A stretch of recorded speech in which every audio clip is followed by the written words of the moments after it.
면접이 두려운 이유가 여러분 뭡니까? 질문이 어려워서인가요? 아니에요. 질문은 뻔해요. 대답이 어렵지. 왜? 뻔하지 않게 대답을 해야 되니까. 아나운서가 왜 되려고 그러나? 존경하는 아나운서 누군가? 좋아하는 프로그램 뭔가? 20년째 물어보는 겁니다. 여자 아나운서 지망생들이 보통 저지르는 오류 중에 하나가 좋아하는 프로그램이 뭔가요? 라고 했을 때 정말 자기가 좋아하는 프로그램을 얘기하는 게 아니라 있어 보이는 프로를 얘기합니다. 열리는 음악회를 좋아합니다.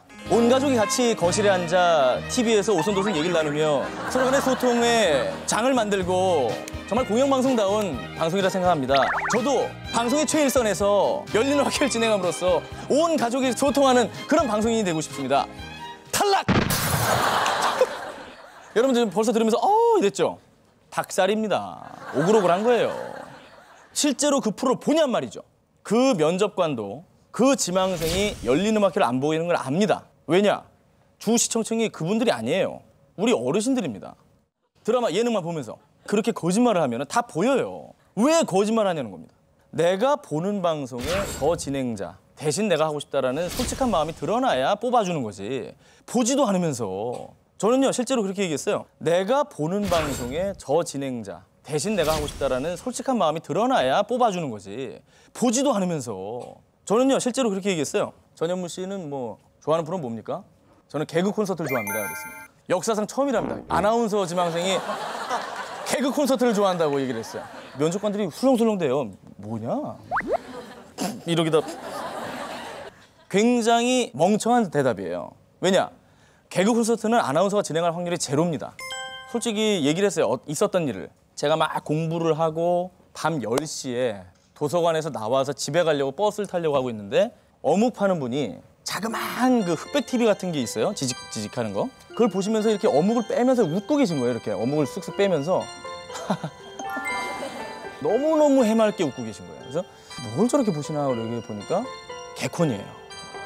정말 순간 나도 뭐가 됐든 간에 저 작은 상자 안에 들어가서 누군지 모를 저런 분들을 정말 행복하게 해드리고 싶다라는 생각이 문득 든 거예요. 그 얘기를 했어요. 면접관 한 7명 중에 한 3명 정도가 여러분들 공채로 신입을 뽑을 때는 새로운 피를 수혈받기 위한 거잖아요. 근데 완전 세파에 찌들어가지고 거짓말이나 하고 그냥 비위나 맞추고 이런 사람 뽑고 싶겠습니까? 그 제 얼굴 보고 그런 사람인 줄 알았다가 그런 정말 순백색의 영혼이 부르짖는 얘기를 하니까 3명이 웃었어요. 너무너무 해맑게 웃었어요. 그 3명 중에 1명이 개그 콘서트 CP였습니다. 그리고 제발 제가 뻔하지 않게 하라고 했다고 해서 너무 튀지 마세요. 너무 튀면 튀어나갑니다. 어떤 분들이 있냐면 아나운서 시험 볼 때 가야금을 들고 오는 사람이 있어요. 세팅만 5분이 걸려. 잠깐만요. 뚱뚱뚱 튜닝하고 뚱뚜둥뚱뚱뚱뚱 뚜두둥 KBS 한국방송 탈락! 여러분들이 허용할 수 있는 범위 내에서 튀라는 얘기입니다. 아무래도 아나운서 지망생들은 그런 고민들이 많이 있으실 거예요. 내 얼굴이 너무 못생긴 게 아닌가? 코가 너무 낮은 게 아닌가?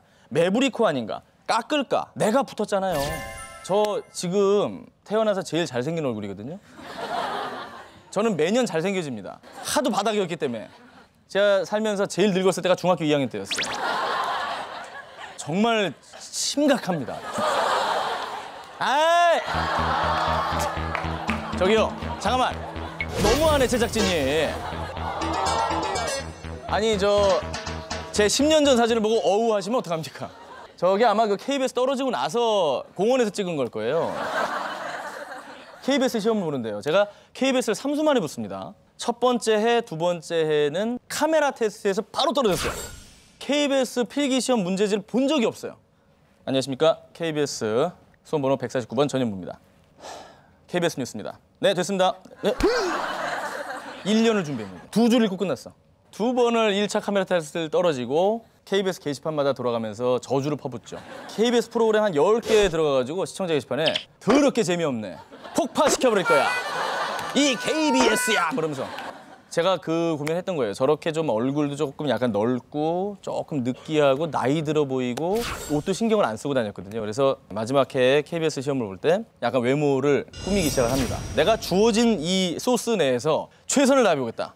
그래서 약간 수트도 슬림핏으로 허리 좀 들어가게 쭉 뽑고 샵 가서 머리하고 메이크업도 이제 약간 투명 메이크업으로 자연스럽게. 다이어트도 했어요. 냉면 다이어트. 한 달 동안 냉면만 먹었습니다. 그리고 깔창을 그때부터 깔기 시작했는데 너무 높게 이렇게 해가지고 무릎 관절이 나갔어요. 너무 이러고 다니니까. 사람을 보면 허리가 여기 있어. 그리고 그 깔창과 굽을 가리기 위해서 바지단도 길게 해가지고 조금 이제 사람도 커 보이고 슬림해 보이고 얼굴도 조금 온화하게. 1차 카메라 테스트를 넘어야 되니까 일단 뭘 카메라 테스트 통과해야 뭘 보여줄 거 아닙니까? 그래서 그런 노력을 했던 게 이제 KBS 합격으로 이어졌던 것 같아요.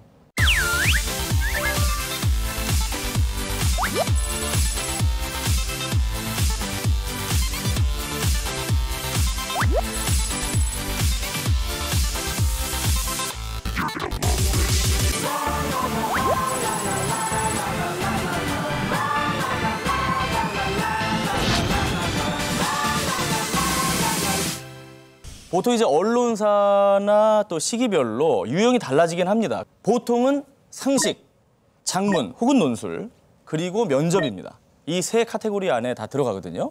절대로 상식을 공부할 때는 혼자 하세요. 같이 하지 말고. 상식 책이 거의 전화번호만 해요. 굉장히 두껍습니다. 그죠? 이거를 혼자 공부하려니까 버거우니까 나래야, 너는 정치를 맡아라. 강인아, 넌 얼굴이 스포츠다. 스포츠를 맡아라. 뭐 경제를 맡아라. 각 분야를 나눠요. 일주일 동안 공부를 해가지고 그 다음에 와서 뭐 문제를 내고 그걸 강의를 해요.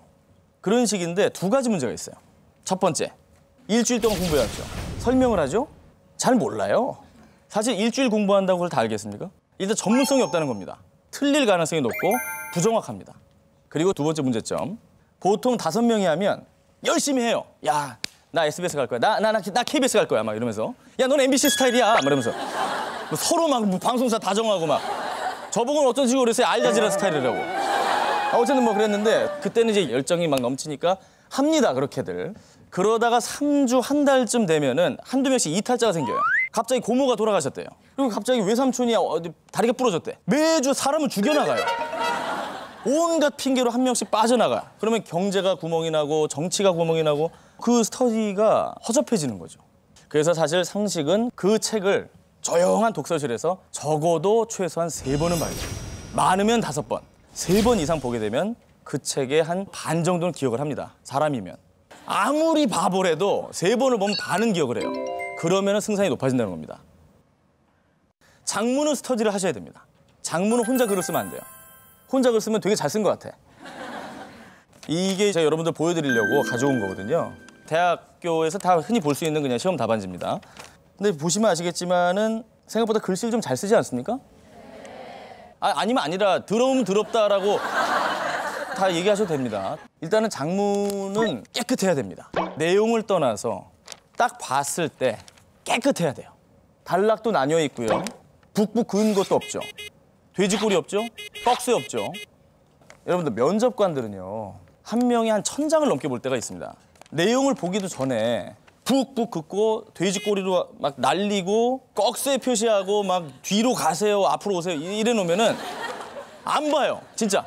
일단은 내용이 아무리 엉망이라도 깨끗하게 써라. 정말 중요합니다. 그리고 글은 쉽게 쓰셔야 됩니다.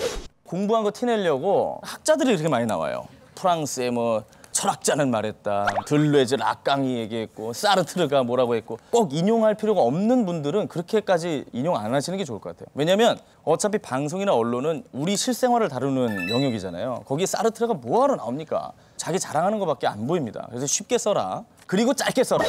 한 주 전에 주제를 고지해서 써오라고 해서 딱 모입니다. 4명이. 일주일 동안 가진 자료를 다 끌어 쓰죠. 왜냐하면 난 얘를 이겨야 되니까. 얘한테 욕먹기 싫으니까 기분 나빠서라도 정말 자료를 다 끌어 모아서 이른바 웰메이드 글을 씁니다. 이걸 내가 썼나 싶을 정도로. 그래서 와서 보면 이제 서로 이제 돌려가면서 보고 얘기하고 토론하고 그렇게 한 3-4시간을 보냈어요. 그래서 집에 가느냐? 안 갑니다. 통을 하나 준비했어요. 통. 그 당시 가장 중요한 이슈를 여기다 담습니다. 그래서 이렇게 돌려가지고 야 하나 뽑아. 뽑아서 북핵 문제다. 쓰자. 그래서 그 자리에서 시간을 정해놓고 그냥 씁니다. 이걸 빈 종이를 놓고. 실전 연습이 되겠죠. 왜냐하면 실제 언론사 시험장에 가보면 그 시간 안에 분량을 다 못 채우고 나오는 분들도 있어요. 너무 손이 막 이래요, 진짜. 1시간 내내 이러고 나오는 거야. 푹푹푹 돼지 꼬리 꺽쇠. 아이 망했다. 그런 걸 막으려면 실전 연습을 해야죠. 시간 정해놓고 못 쓴 대로 걷어요. 걷어서 그 자리에서 첨삭. 더 기분 나쁘지. 이게 글이냐? 서로 막 얘기하면서. 결국은 일주일 전에 고지했던 주제로 써오는 웰메이드 글과 지금 당장 실전 시험처럼 하는 이 글의 간극을 가장 많이 좁힌 사람이 합격을 합니다. 좋은 글은 그런 글인 것 같아요. 이 언론에 있는 사람이나 방송을 하는 사람들이나 가장 우리가 빠지지 말아야 되는 것은 한 곳에 치우치는 거거든요. 어느 정도 양쪽의 어떤 균형을 맞추는 걸 좋아하기 때문에 무리하게 결론을 내는 걸 싫어합니다. 그래서 서론에서 툭 치고 결말에서 쓱 빠지는 겁니다. 툭 치고 쓱 빠지는 거예요. 모든 좋은 칼럼은 정확한 결말은 없어요. 열린 결말입니다. 예를 들어서 이런 거를 한 번쯤 떠올려 볼 때가 아닌가 싶다. 이런 걸 시사하는 게 아닌가 싶다. 쓱 빠지는. 나는 결론이 없어. 제가 신문사에 합격을 했죠. 딱 기자 선배가 들어와요. 좌, 우, 딱 쓰고 나가요. 다들 이제 뭐 요즘 말로 멘붕이죠. 어떤 애는 또 왼좌, 오른우 이걸 쓰고 있어. 왼좌, 오른우, 앞전, 뒤후. 이러고 앉았어. 자, 좌우 왜 썼을까? 그 당시가 굉장히 이념 논쟁이 컸을 때입니다. 보수와 진보, 갈등이 심했을 때예요. 전 거기서 그렇게 생각했죠. 뻔하지 않게 생각하자. 대부분이 처음부터 딱 씁니다. 사회학자 앤서니 기든스는 얘기했다. 그러면서 막 신났어. 아주 막 쓰고. 저는 거기서 일례를 그냥 썼습니다. 영국을 처음 갔어요. 해외 탐방 프로그램 때문에 영국을 처음 간 거예요. 그래서 막 너무 신기해가지고 막 업돼가지고 돌아다니다가 횡단보도를 건너려고 그러는데 우리나라처럼 이쪽을 보다가 빵! 그래서 이쪽에서 차가 오는 거예요. 아니 바뀌었잖아 좌우가. 정말 치워 죽을 뻔했어요. 욕을 막 바가지로 하더라고. 물론 못 알아들었으니까 기분은 안 나빴지. 굉장히 격하게 하더라고. 독일 말인 줄 알았어요. 예. 스미마센! 이러고. 그 얘기를 썼어요. 그냥 툭 하고 영국에 이런 일이 있었다. 그럼 이제 보는 사람은 이게 뭔 소리야? 이렇게 되죠. 본론에서는 내가 하고 싶은 말을 합니다. 영국의 교통 시스템, 우리나라의 교통 시스템 어느 게 맞다고 할 수 있나? 그냥 다를 뿐 아닌가? 이 사람 입장에서 그럴 수도 있는 거고 내 입장에서는 당연히 이쪽 보고 가는 거고 이렇게 썼어요. 본론을. 결론. 요즘 이념 논쟁이 뜨겁다. 좌든 우든 누가 맞다고 할 수 있을까? 쓱! 쓱 빠졌어. 그냥 생각할 거리 주는 거죠. 열린 결말. 그렇게 써서 거기서 이제 합격을 했던 거죠.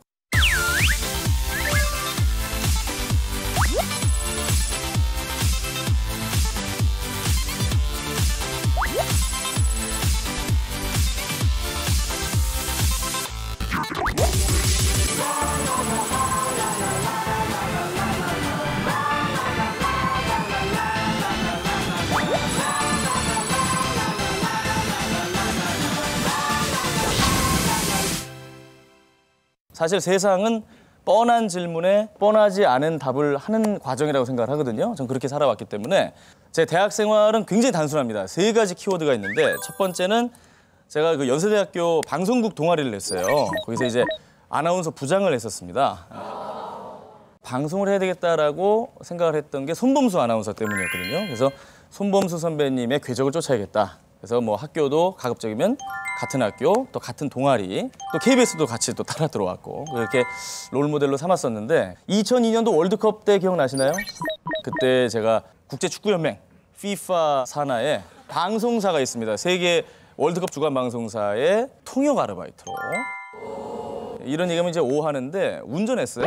예. 거기 이제 뭐 영국에서 오신 프로듀서가 있으시고 호주 카메라맨 이렇게 해가지고 그분들이 go to 코엑스 그럼 코엑스 가는 거고 come to 뭐 KBS 그럼 KBS로 오는 거고 이런 식으로 아주 간단한 영어를 하고 그 당시에 정말 많이 받았습니다. 돈을. 예? 일당 17만 원을 받았습니다. FIFA니까 굉장히 좀 많이 주더라고요. 그래서 그때 그 경험을 이제 월드컵 기간 내내 했었고 그리고 또 하나 모 대기업에서 하는 공모전이 있습니다. 해외 탐방 프로젝트라고 해서 대학생들이 3인 1조로 주제를 잡아요. 뭐 정치, 경제, 사회, 문화, 스포츠 아무거나 잡아서 난 이 나라를 가봐야겠다. 가서 좀 보고 보고서를 작성한 다음에 여러분들한테 제출하겠다라고 해서 지원을 했었습니다. 근데 그때가 월드컵 때였으니까 월드컵 얘기를 해봐야겠다라고 생각을 했어요. 10명 중에 9명은 월드컵 4강 신화, 우리나라 뭐 경제적 효과가 이 정도다, 이런 거에 이제 열광하고 있을 때 저는 그 이면을 본 겁니다. 월드컵 경기장을 다 새로 지었잖아요. 10개인가 지었어요. 자, 그러면 월드컵이 끝나고 나서 이 경기장을 어떻게 쓰려고 그러는가? 기특하지 않습니까? 월드컵 경기장 사후 활용 방안이라는 주제를 냈어요. 그 당시 경쟁률이 17대 1이었는데 뽑아주셨어요. 그래서 가고 싶은 나라를 선택을 해라. 그때부터 이제 머리를 굴리기 시작을 하죠. 일단 축구 얘기니까 축구의 종주국인 영국을 가야겠다. 우리보다 월드컵을 먼저 했던 나라를 가봐야겠다. 어떻게 쓰고 있는지 봐야 되니까. 프랑스 가야겠다. 그리고 우리 뒤에 월드컵 하는 데는 어떻게 준비하고 있는지 봐야겠다. 독일 가야겠다. 그러니까 17일 정도 세 나라를 하니까 좀 허전해요. 야, 한 군데 더 가야 되지 않겠니? 어디 갈까? 야, 스위스 가자. 왜? FIFA가 거기 있잖아. 네 나라를 저희가 정해가지고 17일 동안 갔다 왔습니다. 그래서 보고서를 작성을 했고 장려상을 받았어요. 저 경험은 정말 중요했던 게 저 얘기를 언론사 시험 면접 때 하면은 그 누구도 싫어하지 않았어요. 약간 생각을 비틀어서 하는 그 면을 굉장히 높이 사서 어느 뭐 신문사나 방송사에 가도 다들 임원들이 저 얘기를 많이 물어봤습니다. 그래서 저런 경험은 정말 중요하다.